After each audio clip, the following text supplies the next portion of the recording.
to left field. Toro is back, all the way back, and it's gone! And that looked like his cousin.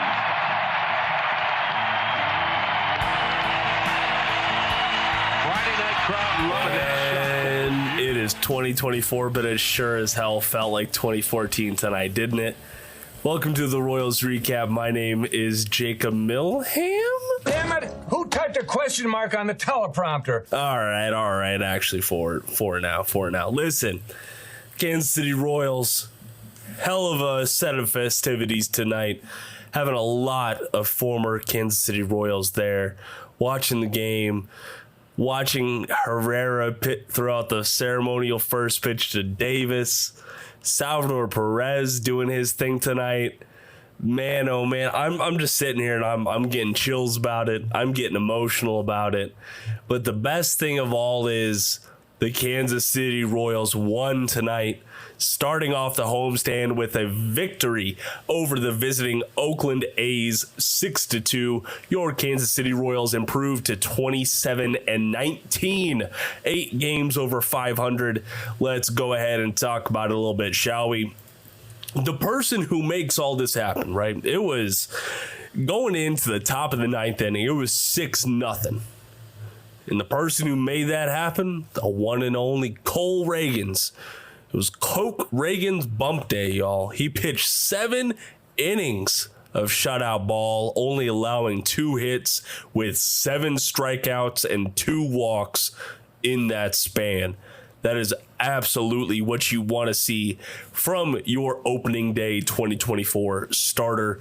Chris Stratton came in behind him, pitched a great 8th inning. He got robbed of a 3 strikeout appearance tonight. I will say that he had 2 great placed pitches that were both called for balls, should have been strikes. Came in, no earned runs, no hits, 1 walk on that plate appearance I was talking about, with 2 strikeouts to his name. And tonight would have been a shutout. Would have been a 9-inning nothing goose egg from the Oakland Athletics. But no, Matt Sauer came in to pitch the top of the 9th inning. He allowed 2 hits, 2 earned runs on a 2-run home run over Kyle Isbell's head. And that is all she wrote for the Oakland Athletics, though. But man, the stars tonight, let me tell you what, it was the folks in this lineup. I'm recording this with a big old smile on my face. You look up and down this lineup and it was just a great day. Unless your name was Nelson Velasquez, that is. Michael Garcia had a 3 RBI day. 3 RBIs. Love to see it. Only had 1 hit, but that's just fine. Bobby Wood Jr. came in, had a hit of his own. Vinny Pasquantino, unfortunately, did also have a rough night, similar to Nelly. No hits, 2 strikeouts, but that is A-okay, because guess who was behind him? The captain, Salvador Perez, coming in, having a 3-hit night with 1 walk, no strikeouts, increasing his batting average to .335 tonight, the 2nd best mark in the American League, not just the American League Central, not just the Kansas City Royals. No. The American League. All right, this man is still on an MVP trajectory. Do not get it twisted. He might have slowed down a little bit, but he is here and he is here to stay. The real star of tonight, I will say, is Michael Massey, mashing his 4th home run of the year in the 6th inning. 1 on, no outs, and he put this game out of reach for Oakland. I will say it. Like that was the real straw that broke their back. And then Michael Garcia, oh man, his home run in the 6th inning, that was it. That was, you ain't coming back. This is our win. Pack it in. Send in your bottom relievers and let's just get on out of here Friday night. MJ Melendez, his return to Kauffman Stadium was very kind to him. He did have 1 run, 1 hit, and 1 walk. So that's A-okay, but guess what? He's still batting below that Mendoza line. So watch out there. Hunter Renfroe also had a hit tonight, but a 1 for 4 night, ain't nothing to write home about. And then Kyle Isbell quietly had a good night in the 9th spot. 1 hit, 1 run scored, and 1 walk of his own. No strikeouts, which I do like to see from the center fielder. All in all, Kansas City was not great with runners in scoring position. 3 for 13. I think that's okay. That's good. But they did leave a lot of runs on the base paths, if you will. All that matters, though, is that they won, guys. They won, and they won in front of the team that I don't want to say started it all. They started it all for a generation, though, I will say. You know, it was, I was seeing on social media folks talking about the 1985 team tonight, right? The first team who won the World Series in Kansas City. And, you know, growing up, for me, those teams were a distant past. I was growing up with the hopes of Bubba Starling and Aaron Crow, and those folks panning out. And that 2013 through 2015 run, there ain't nothing that's going to match it. Unless we're watching it right now, we might be. But to see the Kansas City Royals in front of all this pomp and circumstance, you have Mike Moustakas, you have Eric Hosmer, you have James Shields, Ned Yost, all these folks coming in who brought or had a part in bringing winning Kansas City Royals baseball back to Kauffman Stadium. You had them up in the suites with their families. They were playing ball here, wearing uniforms when they were kids themselves.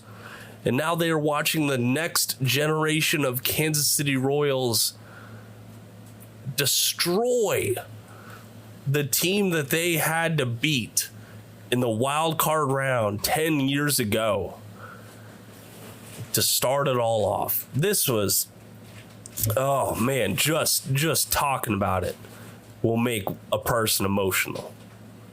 This was a great game. The crowd was great. I truly do wish that there were more people there in Kauffman Stadium. I thought there would be more there. Just shy of 25,000 tonight in Kauffman Stadium. 24,585 people in attendance tonight. I really thought there would be more. You had the 2014 Royals coming down to the field through the stands, a la the Shield of WWE. They were showing everyone what made them so special. Their bond with the fans. Their homegrown connections that all led back to Kauffman Stadium. All of those things made that group special. And guess what? It led them to winning. And in 10 years, will we be saying the same thing about the 2024 Royals? I don't know. It's May 17th, but I will tell you this much. They're on a pretty damn good track. It is hard to deny what this team has done so far in 2024. It is absolutely great. They've won 6 of their last 9 games. Right? This is the farthest that they've been over 500 this season. Like, it is just amazing to watch, especially after how poor things went in just 2023. So let's sit back and think about this for a moment. The Royals in 2023 did not reach 27 wins until the 94th game of the year, well past the halfway mark, the third game after the All-Star break. They've reached that mark in 46 games this year on May 17th. This is a massive improvement in the win-loss column. And guess what? MLB's expected stats say that they have left some wins on the board. The Orioles' comeback wins still continue to haunt them. Some of the other odds and ends blown games continue to haunt them. But yet, their 27-19 record marks a 13-game improvement over where they sat at the 46-game mark last year. The biggest improvement in all of Major League Baseball. No, it's not the Pittsburgh Pirates with Paul Skeens. No, it's not any of these other teams out there with their big free agent acquisitions. It is the Kansas City Royals, who went out, made a whole bunch of B-tier moves, at least that's how the league saw it at the time, to improve their roster and build around this young core that they had. And what do you know? It's working out. JJ Piccolo's looking pretty damn smart right now, isn't he? Now, I'm not saying he's perfect. He ain't batting 100 on the position player acquisitions, I will say. But wow, what a game. What a way to start off the 6-game homestand. If you're not planning on going and catching a game this weekend or early next week, what are you doing? At least try. Hop on Game Time, hop on Ticketmaster. Hell, hop on Royals.com. They do have some good deals, especially on Sundays, to get y'all out to the ballpark. Go check it out at least. I'm not saying you have to buy it, but don't assume that you can't afford it. At least go and try. All right, that's enough of my ranting. Coming up on the other side of the ad break, we will hear a very interesting double interview, I think is the way to put it. We start off with Michael Massey, then we go to Salvador Perez. Plus, he has a very special guest that joins him following the Salvi splash. And then I am hoping that Bally Sports catches up with manager Matt Quatraro following tonight's very emotional win. Stay tuned. I already have the towels warmed up because he has now got me in a hand lock or something. I love you too. Can we talk about your pitcher first, Cole? Tell me what was working for you. Yeah, I mean, me and Sal had a really good game plan going in. Thought, we filled it up well, mixed the pitches really well, and, trusted the guys behind us. You're playing in front of a crowd that was here to watch the Royals and the way they're playing, but also to honor the 2014 team, his team. What do you think about this electricity? I had chills pre-game warming up. Every time the videos, the crowd chanting for Sal, it just gives me chills every time. All right, I'm going to let you go, but real quick, what's it like playing with him? The best. It's words don't explain. Oh, he's going to make you wait now. Salvi, they're all here to honor 2014. You're still playing. You put on a show tonight in front of all your buddies. All right.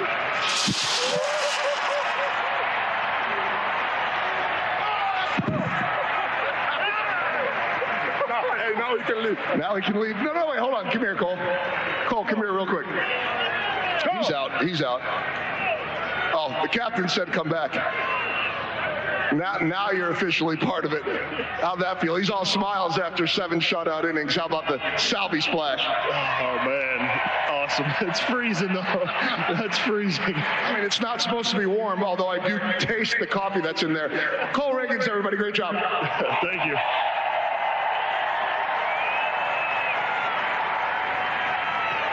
Well, been doing this a long time, since 2014 and before. Boy, that really is cold, both of them. how special was it tonight, not just to win a baseball game, but to do so in front of so many of your really close friends and brothers? I was super excited night, especially last night too, when I had the opportunity to enjoy the thing we're doing last night.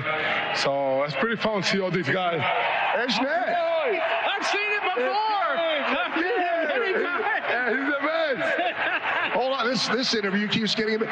Notice that there was no splash going on when Ned was here, or Ned knew to wait because he's very smart like that. Well, we've seen this so many times. We're so proud of this guy right here. He's making all you fans so proud of him every single day. We're proud of him. We love him. We're just so happy for his success. What a moment. There was an I love you in there. Ned, we'll let you go. Let's be on the record and say that's the first time Ned's ever volunteered to come out on his own to do an interview. But this is such a special weekend. And then you look at the crowd here tonight, the Let's Go Royals chants, the Salvies chants. How much does this feel like the old days? Oh, unbelievable. Thank you for the support, guys.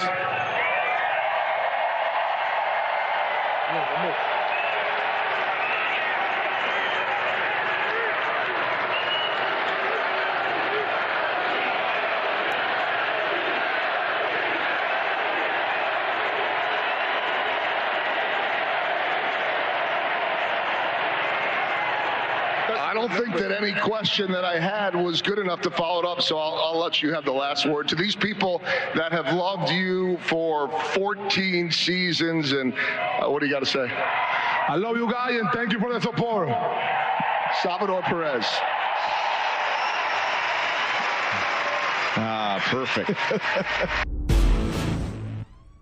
I think sometimes when you see some of those pitch metrics too, when his fastball might be moving a little more horizontally, maybe his mechanics were just a little bit out of whack. So there was nothing wrong with him. I think he just knew what he had tonight, and it was probably the best we've seen his curveball too. How important was it to take advantage of their bullpen, get a couple of home runs there in that 6th inning? Well, yeah, I mean, we're up 1-0 going to the 7th if we don't do that, and Salvi, that's a tough at bat for a right-handed hitter to take that walk. Massey gets the homer, and then things went from there. But yeah, it was a huge spot in the game. Salvi felt a little bit extra jolt tonight with just house. I don't know. I mean, he has a jolt pretty much every night, so it doesn't really, who knows really, but that was really cool. I mean, to see those guys and see them last night and know that he's still playing, and he's not just, hanging on, he's a premier player in the league, and that's really fun. And that was a really special moment, I think, when he ran out on the field and, you could hear the crowd give him his applause while those guys were sitting out there in the chairs. And then when the video played of him getting the hit, all of that stuff was really cool to see. He's always energetic, but how much fun do you think it's having with you guys playing the way you are? And a big part of it is because of him, like you said. Yeah, I think that it couldn't be going any better from that standpoint. We feed off of his energy, and the better we play, the more he has. I think I've mentioned it several times. The way he handled himself last year, the consistency of the attitude and energy, the way things went right from the get-go, you couldn't have been more professional about it. And I certainly appreciated that. But when you see, we've talked about wanting to get him back to where, those guys were in 14 and 15, and there's a lot to be said for that. When you hear the crowd roar, "Let's go Royals," at the end of the game, do you guys kind of feed off of that as well? And then what does it just mean to you to know that the city is kind of behind you guys? I think they're definitely behind us. I don't think there's any doubt of that. We know this is a great baseball town. They want a winning team, and early in the year it's been good so far. And the more they come out, the better that is for us. And certainly understand, why they haven't in past couple seasons or whatever. But we're playing well. These guys appreciate that. It's a good baseball city, and the more fans that are here, the tougher it is on the opposing teams. You got your 27th win tonight as a ball club. Last year you hadn't done that until post All-Star game. How much better does this season feel? How much more fun? What's the flow feel like this year compared to last year? Yeah, I'd rather not reflect too much on last year. These guys have done a really good job of making that clear that last year doesn't make any difference. This is today, this is this year. So it is more fun for sure, but we just want to keep pushing. We're not satisfied with where we are right now. How addicting is that crowd at the end of the game today? Yeah, I don't think just at the end. I mean, I think, you look up, you see the seats pretty much filled, and, that they're here for a lot of different reasons tonight, and that's really cool. You celebrate the past, and then you play a good game for the present, and that's really fun to watch. See on Michael's swing. Yeah, I didn't look up to see the replay, but I think it was a fastball that just got on the inside part of the plate, and he was short to the ball. Looked like it was up a little, and it had some built-in loft. So, hey, let's go ahead and get to the Spotify Q&As real quick. I know it's been a little weird with the off day and us recording the podcast on Wednesday. We haven't had a Royals recap since May 14th, so you will have to bear with us. But if you are listening to us for the very first time, what we do is, if you go over to Spotify, you have access to our Q&As and our polls over there, and we read your responses on air in the following episode. So, like, you're listening to a Royals recap right now, I'm going to go back to the last Royals recap. If you listen to one of our full-length episodes where Jeremy and I sit down and talk about some of the more intricacies over the span of games that we have missed, you can go respond to that too, but we will read your response in the following episode. So going back to May 14th, Christopher says, love the comeback Royals where they were playing against the Seattle Mariners. And then Nate Hodge says, great to see Waka pitch well again. Need the offense to be more consistent as a whole? ? Yes, that was one of the big things about the road trip. I get it, and I talked about this on the episode with Jeremy. It was a winning road trip overall, which is what you want to see from your team. However, it was not a strong road trip, if you will. Like, this wasn't a road trip where you walked away and you felt like, oh man, Kansas City Royals, they're coming. They're coming for the top of the AL Central. Like, no, they went and they handled business, but they did have plenty of issues. When you're relying on Adam Frazier to hit a 2-run home run against the Los Angeles Angels, that is not a recipe for success, if you ask me. But folks, don't ask me. Y'all just listen to me. You can ask me on Spotify Q&A. So go check that out, please. Thank you, everyone out there, for listening. I really do appreciate it, and I know Jeremy appreciates it as well. We didn't talk about this on the last episode, but thanks to y'all, since we have migrated platforms shortly after I took over, maybe about 3 months after I took over this for Royals Review, we have surpassed 100,000 downloads. That is right. We are currently sitting at 102,954 all-time downloads on the podcast. And that is only possible with y'all.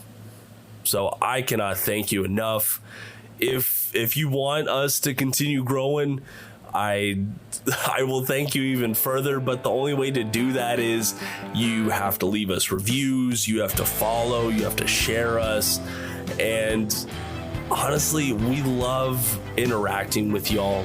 Reach out to us on social media. Our links are in the podcast description below, and my email is below as well. If that's the way you're more comfortable reaching out, that is just fine. Love to talk to you. But I'm going to go ahead and get on out of here, have a couple more stiff drinks, and then head on to bed. My name is Jacob Milham. Thank you so much for joining me tonight on Royals Recap. And until next time, go Royals!